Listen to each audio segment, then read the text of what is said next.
धर्म प्रेमी भव्या हम सब यहाँ उन सती नारियों का जीवन चरित्र सुनने के लिए आए हैं कि जिन्होंने अपने जीवन में रत्नत्रय की साधना करके स्वयं को पवित्र कर लिया।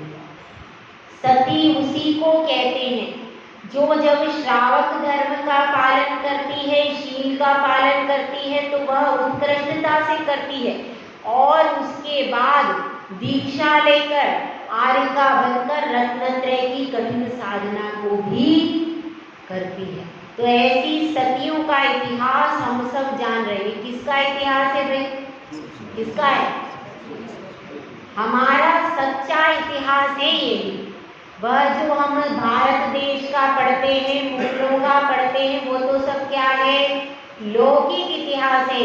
लेकिन अपना धार्मिक इतिहास भी एक है और उस धार्मिक इतिहास के बारे में हम जान रहे हैं। तो हमारी चर्चा चल रही थी। सुर सुंदरी जब छोटी थी, करीब करीब 10 साल की थी, तब तो यह घटना घटी थी उसके साथ। बच्चों की, बच्चों वाली घटना कब घटी थी? जब वह 10 साल की थी और अमर कुमार 12 साल का था। इसके बाद वह करीब करीब 13-14 साल की हो गई, तब भी एक घटना उसके साथ में घटती। अब उस घटना के बारे में अपन जानते हैं कि वह शुभ घटना होती है। कब क्या होती है शुभ घटना? बहुत पुण्य से साधु संत का दर्शन मिलता है। बहुत मुश्किल है क्या? साधु का दर्शन होना।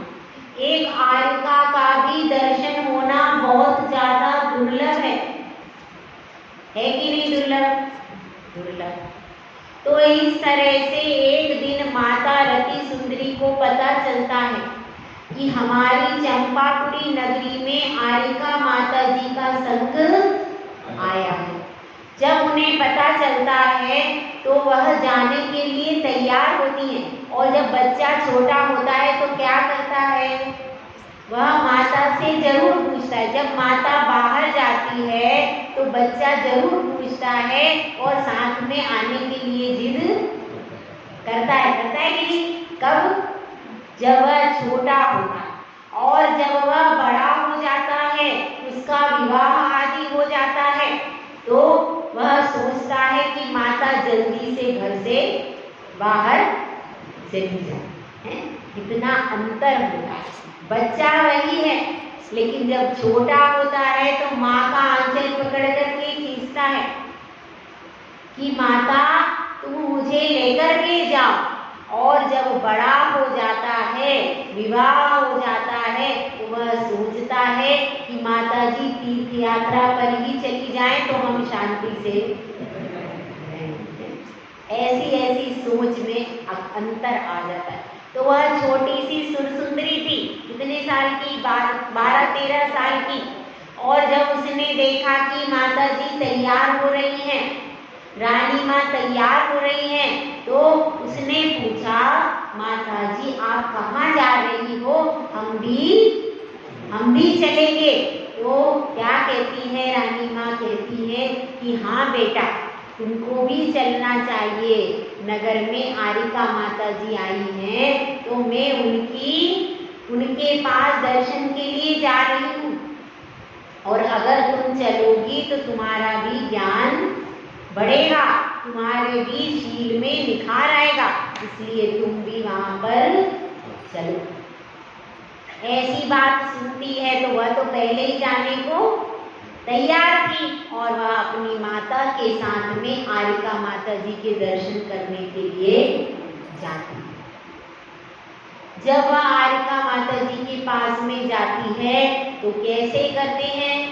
वंदनामी करते। कैसे? खड़े नहीं, बैठ करके पंचांग से धरती पर हाथ टेक करके क्या करते हैं? वंदनामी करती है। कौन? सुरसुंदरी की माता भी करती है और सुरसुंदरी भी करती है। ऐसा नहीं है कि खाली सुरसुंदरी करती उसकी जो माता जी जाती है यानी रानी माँ जाती है रति सुंदरी, वे भी नमस्कार ऐसे ही करती हैं और सुर सुंदरी भी करती हैं और साथ में अन्य दास दासी भी जाते हैं। ऐसा नहीं होता कि अकेली रानी माता जी चली जाएंगी, ऐसा होगा नहीं। उनके साथ में अन्य दासी दास मंत्राणी आदि भी केवल स्त्रियां जाती हैं उस समय दर्शन करने।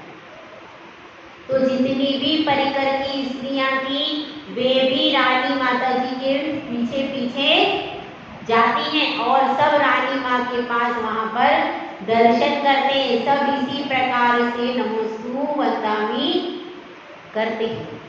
देखिए नमोस्तु और वंदामि में ज्यादा अंतर नहीं है।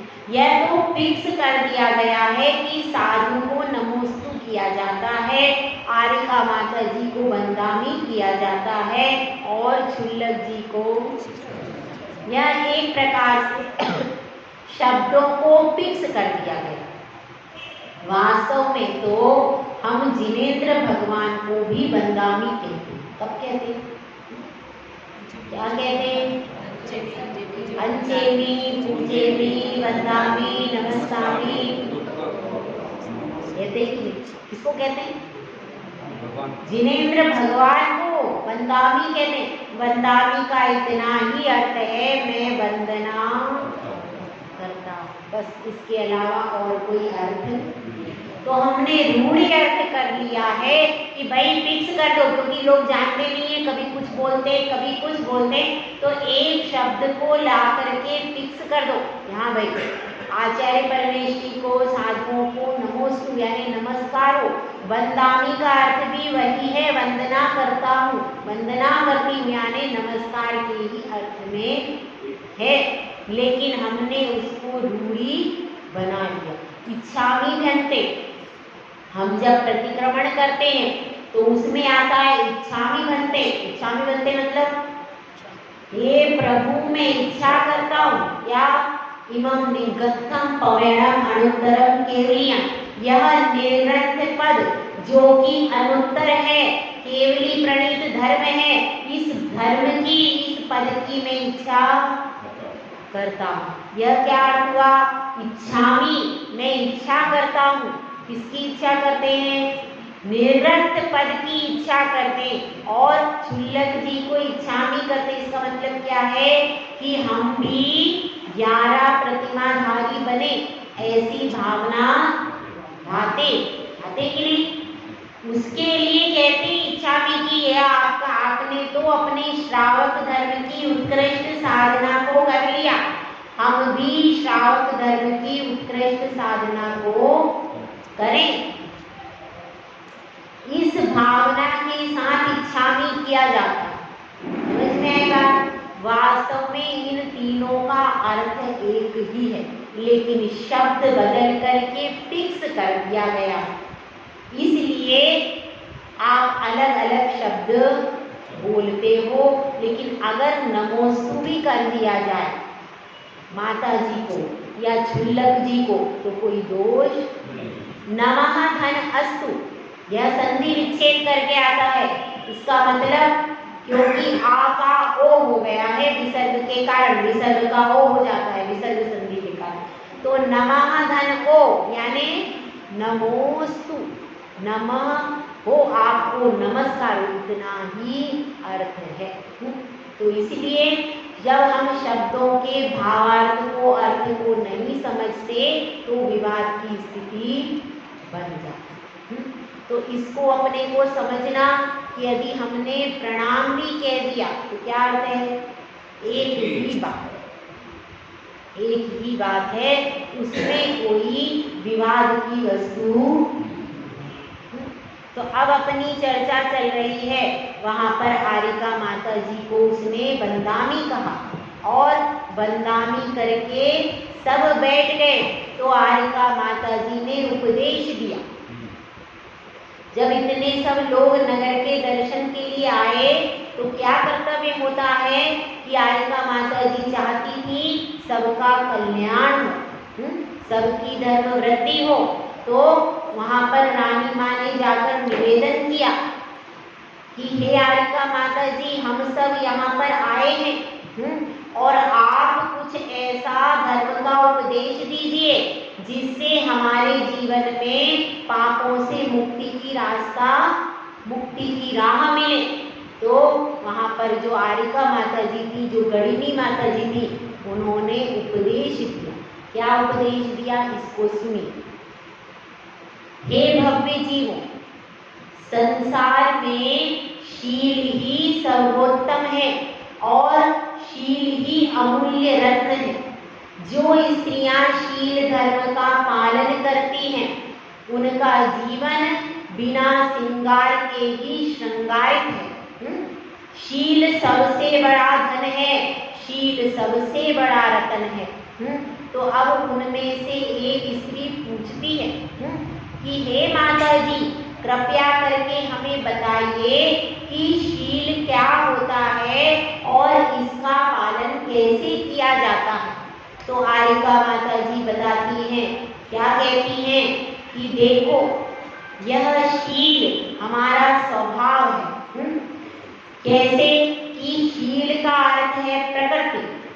जो हमारा स्वाभाविक स्वभाव है उसको क्या कहते हैं, शील कहते हैं। जिसके लिए हमें कोई अलग से प्रयास करना नहीं पड़ता, बाहर से कोई प्रयास उसका नहीं किया जाता, जो स्वयं में ही संस्कारित है, स्वयं में ही सहज है, वह है शील।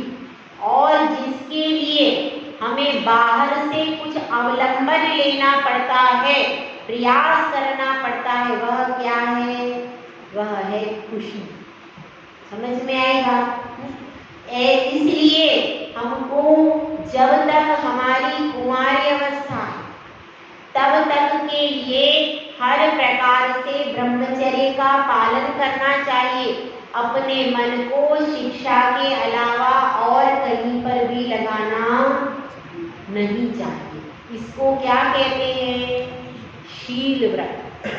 जब तक शिक्षा पूर्ण नहीं होती तब तक जितने भी पुरुष हैं वे बड़े पुरुष पिता के समान हैं, जो बीच के हैं वो भाई के समान हैं, और जो पुरुष छोटे हैं वे किसके समान हैं, पुत्र के समान हैं। यह कैसा होता है, इसको शील कहते हैं। इसका पालन करना, कभी भी कोई भी किसी भी प्रकार का विकार अपनी दृष्टि में, अपने आचरण में नहीं लाना। इसको क्या कहते हैं, इसको शील कहते हैं। अब आप इसके बाद आपकी विवाह योग्य अवस्था होती है तो क्या करना चाहिए, माता पिता जिससे निश्चित कर दे उस वर के साथ में विवाह करना चाहिए। और फिर एक बार जब आपका विवाह हो गया तो वह आपका पति ही आपके लिए परमेश्वर है। मतलब जैसे एक बार आप जिन धर्म में वीतरागी भगवान को चुन लेती हो तो फिर दूसरा धर्म चुनती हो क्या, दूसरे भगवान को नमस्कार करती हो क्या भाई? एक बार हमने जिन कुल में वीतरागी भगवान चुन लिए, दूसरी बार चेंज होता है क्या? नहीं। इसी प्रकार एक बार जिसके साथ में 7 फेरे आपके हो गए, बस अब वही आपका पति रहेगा। यदि वह कम उम्र में भी चला जाए तो फिर स्त्रियां दूसरा विवाह अभी नहीं करती। उस समय फिर ब्रह्मचर्य का पालन करके धर्म ध्यान पूर्वक जीवन को पूरा बिताना चाहिए। इसका मतलब क्या है, एक पतिव्रता स्त्री कहलाती है, वह शील से संयुक्त होती है। कैसे होती है कि एक पति के अलावा अन्य जितने भी पुरुष हैं वे पिता, भाई और पुत्र के समान होते। अपने पति को छोड़ करके वह किसी अन्य के प्रति विकार दृष्टि में भी लाती।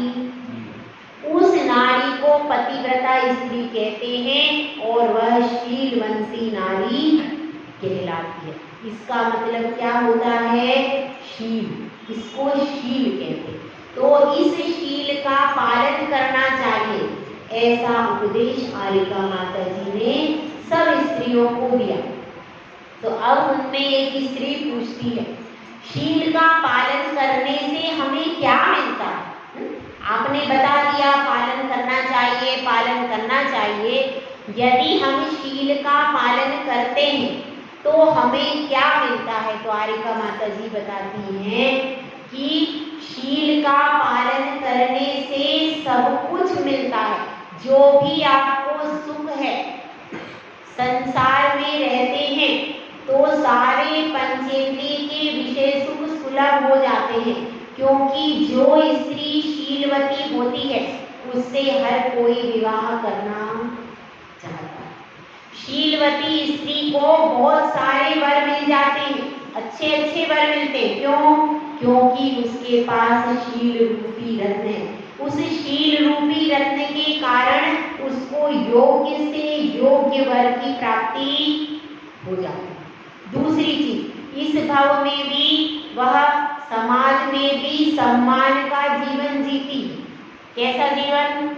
सब जगह उसका सम्मान होता है, कभी भी उसका अपमान नहीं होता।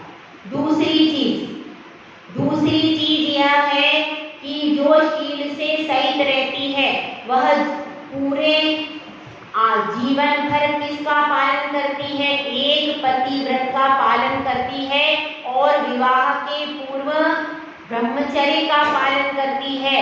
तो अब्रह्म से जो हिंसा होती है उस हिंसा से उसका बचाव हो जाता है और उस हिंसा का पाप उसको नहीं लगता। तो इसलिए कुशील का पाप उसको नहीं लगने से वह हिंसा से भी बच जाती है। और देखिए, वह कुशील सेवन के कारण झूठ बोलना ही पड़ता है, इसलिए वह झूठ रूपी पाप से भी बच जाती है, हिंसा रूपी पाप से भी बच जाती है। और क्या होता है?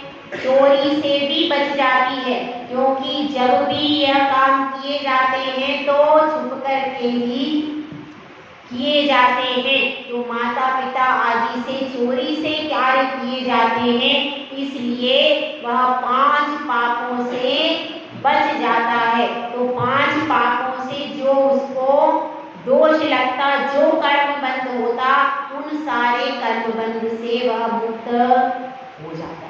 कभी भी उसके मन में खोट नहीं रहती, निर्मल मन रहता है, निश्चिंतता से रहता है, किसी प्रकार का भय नहीं रहता। नहीं तो क्या होता है?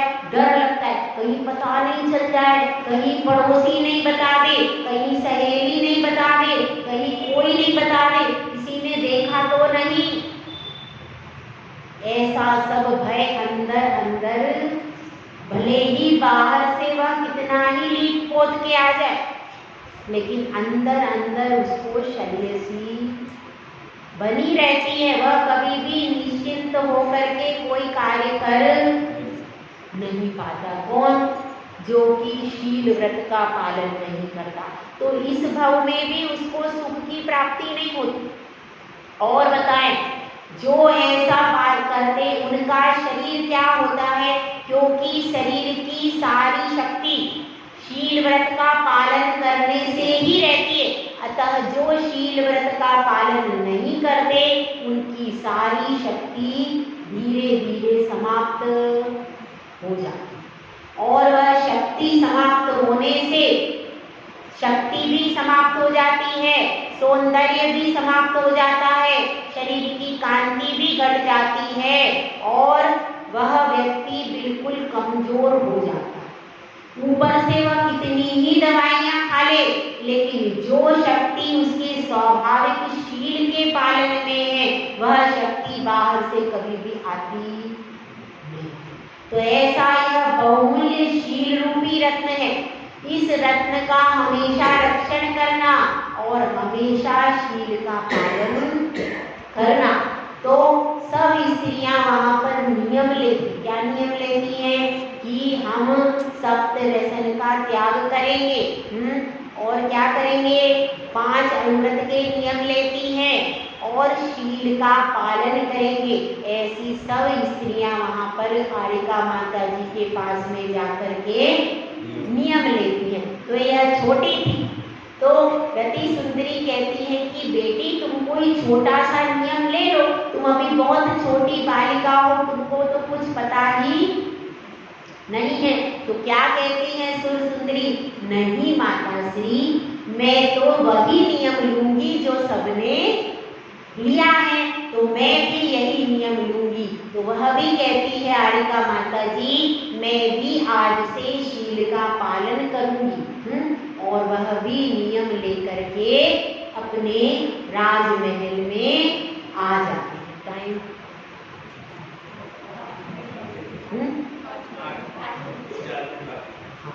तो इस प्रकार से सब स्त्रियां नियमशील व्रत के पालन करने का नियम लेकर 5 अणुव्रत लेकर के आती हैं, सप्त व्यसन का त्याग का नियम लेकर के सब स्त्रियां कहाँ आती हैं, राजमहल में सब स्त्रियां आ जाती हैं। और फिर क्या होता है, अब इधर देखो, फिर थोड़े से दिन बीत जाते हैं। अब राजा तो कह ही रहा था, कल क्या सुना था आपने, सुना था राज दरबार में राजा ने कहा था कि यदि उसकी पूरी शिक्षा हो गई है तो सब बच्चे जितने भी पाठशाला के हैं सबको बुलाओ, मैं सबकी परीक्षा करके सबको इनाम दूंगा। पहले क्या होता था, जितने भी पाठशाला में बच्चे उत्तीर्ण हो जाते थे उन सबको राजा स्वयं इनाम देता था, उससे बच्चों का उत्साह बढ़ता था, मनोबल बढ़ता था और बच्चे आगे बढ़ते थे। तो क्योंकि राजा स्वयं पुरस्कृत करता था तो क्या होता था, बच्चे ज्यादा मेहनत करते थे। तो अब पाठशाला के सब बच्चों को बुलाया जाता और राजा कहता है, सब बता देते हैं कि अमर कुमार और सुरसुंदरी ही प्रथम है, लेकिन राजा कहता है नहीं, पहले मैं परीक्षा करूंगा उसके बाद ही पुरस्कार दूंगा। तो अब वे परीक्षा करते हैं। अब दोनों को बुलाया जाता है, कौन, अमर कुमार और सुरसुंदरी, दोनों कितने वर्ष के हो गए, सुरसुंदरी 16 वर्ष की हो गई और अमर कुमार 18 वर्ष का हो गए, 2 साल का दोनों में अंतर था। अब वह दोनों बड़े बड़े हो गए और अब राज दरबार में आते हैं तो राजा के दोनों को बिठा लेगा, एक तरफ अमर कुमार को आसन देता है, एक तरफ सुरसुंदरी को आसन देता है, बाकी के सब बच्चों को भी योग्य आसन पर बिठा देते हैं। और फिर राजा कहता है, किससे, पहले कहता है अमर कुमार से, क्या कहता है कि अब आप कोई ऐसा प्रश्न पूछिए जिसका उत्तर सुरसुंदरी दे। ठीक है, पहले सब बच्चों से पूछा जाएगा और फिर जब सब किसी को नहीं आएगा तो उससे पूछे, ऐसा हो गया। अब अमर कुमार प्रश्न पूछता है, क्या प्रश्न पूछता है कि इस लोक में सबसे ज्यादा हितकारी क्या है, और कौन सी वस्तु सबको प्रिय है। 2 प्रश्न पूछे। पहला प्रश्न क्या है, इस लोक में सबसे हितकारी क्या है और कौन सी वस्तु सबको प्रिय है, सब जानते। इसका जवाब, इन दोनों प्रश्नों के अलग अलग उत्तर हैं, तो इन प्रश्नों का जवाब दीजिए। हाँ दीजिए जवाब, कौन बताए, कौन सी वस्तु सबके लिए हितकारी है, ये पहला प्रश्न। दूसरा प्रश्न, कौन सी वस्तु, क्या बोला मैंने, सबको प्रिय है, सब चाहते हैं, ऐसी कौन सी 2 वस्तु, 2 वस्तु बताओ, बताओ आंसर, समय कम रहेगा। हाँ क्या बताया, केवल ज्ञान नहीं,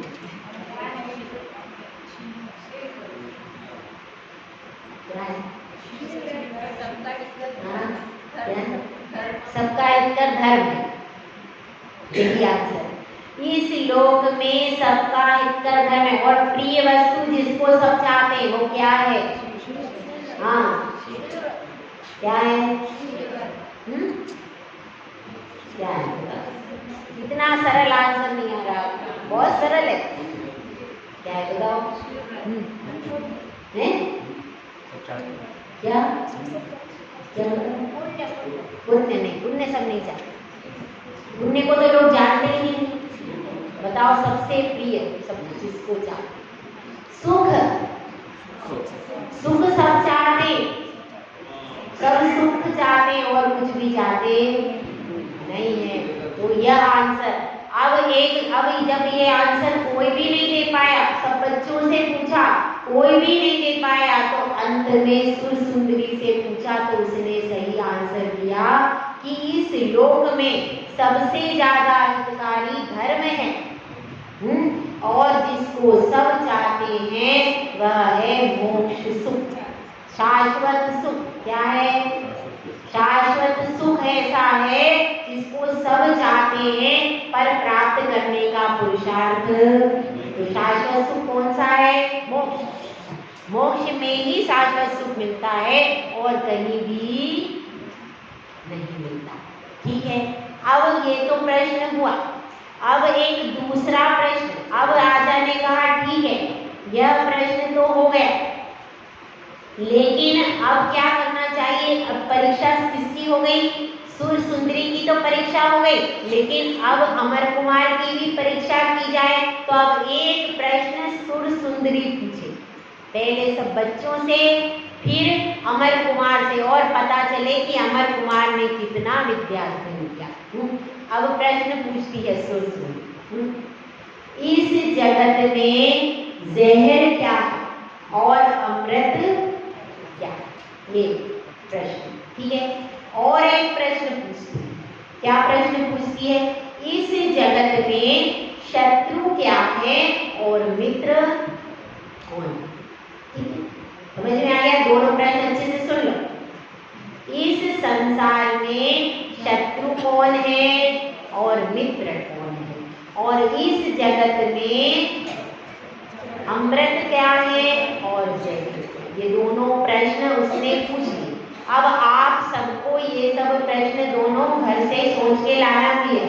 हाँ, चाहे जल में से ढूंढ के लाओ, चाहे थल में से ढूंढ के लाओ, ठीक है, कहीं से भी ढूंढ के लाना है कल इन प्रश्नों के उत्तर। और देखिए बच्चे वहां पर सभा में खड़े, क्लास के सब बच्चे सोच रहे हैं। अब राजा ने क्या कहा? सब क्लास के बच्चे बताओ। तो कह रहे हमने तो ये पढ़ा ही नहीं, ये तो पढ़ाया ही नहीं, ये तो हमें आता ही नहीं। क्लास के सब बच्चे ऐसा बोल रहे हैं। तो अभी सब क्लास के बच्चों से पूछा, तो इसीलिए हम भी आपसे पूछेंगे कि आपको कल सब बच्चे सोच कर आएंगे। भाई क्या करेंगे? सब लोग सोच करके आएंगे। आप हमारे स्टूडेंट हो, है ना? हम पूछेंगे आपसे, तो सब बच्चे सोच करके आएंगे कि इस प्रश्न का उत्तर क्या है। ठीक है, जय बोलो आचार्य सुंदर सागर महाराज की। अब मैं